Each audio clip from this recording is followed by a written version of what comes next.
Good mythical afternoon, ladies and gentlemen. This is Mr. Ayala with another video lecture for you. This is 14.4, Life at War, a short Mr. Ayala presentation. As always, please make sure that you are writing down the notes and you are listening to the conversation as we go along, because it will be very helpful for you.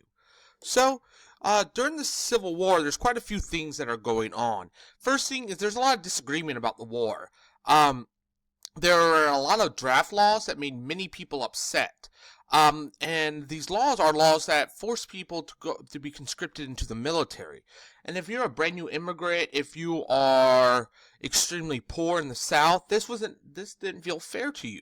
For example, in the South, a lot of the poor whites said things like, this is a rich man's war, but a poor man's fight. And they said things like this because, in their perspective, the rich could just pay some money to the Confederate Army not to have to fight, or they can send one of their slaves in their stead. And then at the end of the war, if the Southerners win, which they don't, they'd be able to keep their slaves, while the poor get nothing out of it. They're literally fighting for the extreme wealthy to keep their slaves, while they're kind of just getting nothing out of it. So what happens on both sides, many begin to desert. The North because they're just tired of fighting. The South because they're losing. And a lot of the poorer people at the time in the Confederacy just really were like, what is the point of this war? What's the whole idea of this?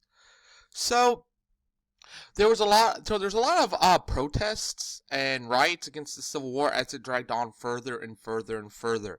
The largest riot was in 1863. It was the New York City draft riot.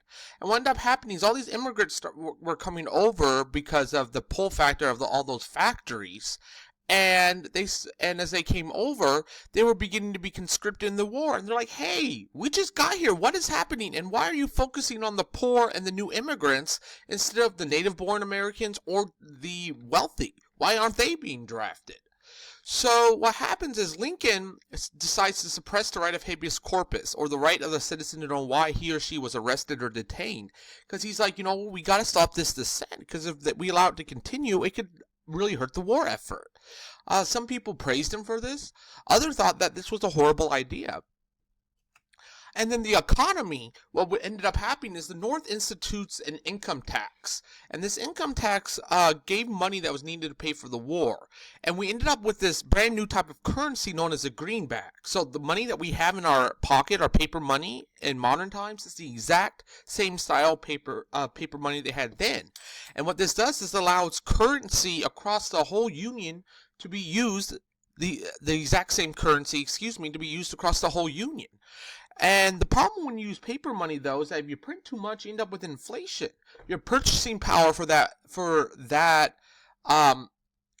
money for that bill, becomes reduced because there's too much of it in circulation and not enough gold or silver to back it. And this occurred all over the North. And in the South, it was even worse because their Confederate money really had very little to back it. And that would become a major issue for the Southern states, or the Confederacy. So, women at the war took a lot of jobs that the men did not want. So we have Clara Barton, who sets up the American Red Cross. She decides to start trying to find ways to help people who are affected by this war. Multiple women worked as spies. And some followed the army. Some were wives, and they followed the army to help out their husbands because they were really the only person who had a job at the time. Some were washing ladies, helped the camps feed themselves. They helped work the camp. They tried to keep the men fed. Some also were working ladies. So the camp life, what happens is that they spent a lot of time marching and training, not really fighting. Because you got to remember, there's no tanks or cars or airplanes or anything like that to move troops quickly over land areas. So because of this, a lot of these soldiers ended up dying because of these unsanitary conditions. And also because they were so bored at times, the baseball actually spreads across the United States. Because people from New York would meet people from California, from Missouri, and they would all start playing this game of baseball. And slowly but surely, it becomes what we know as our national pastime. Told you it was short. And as always, Don't forget to be awesome.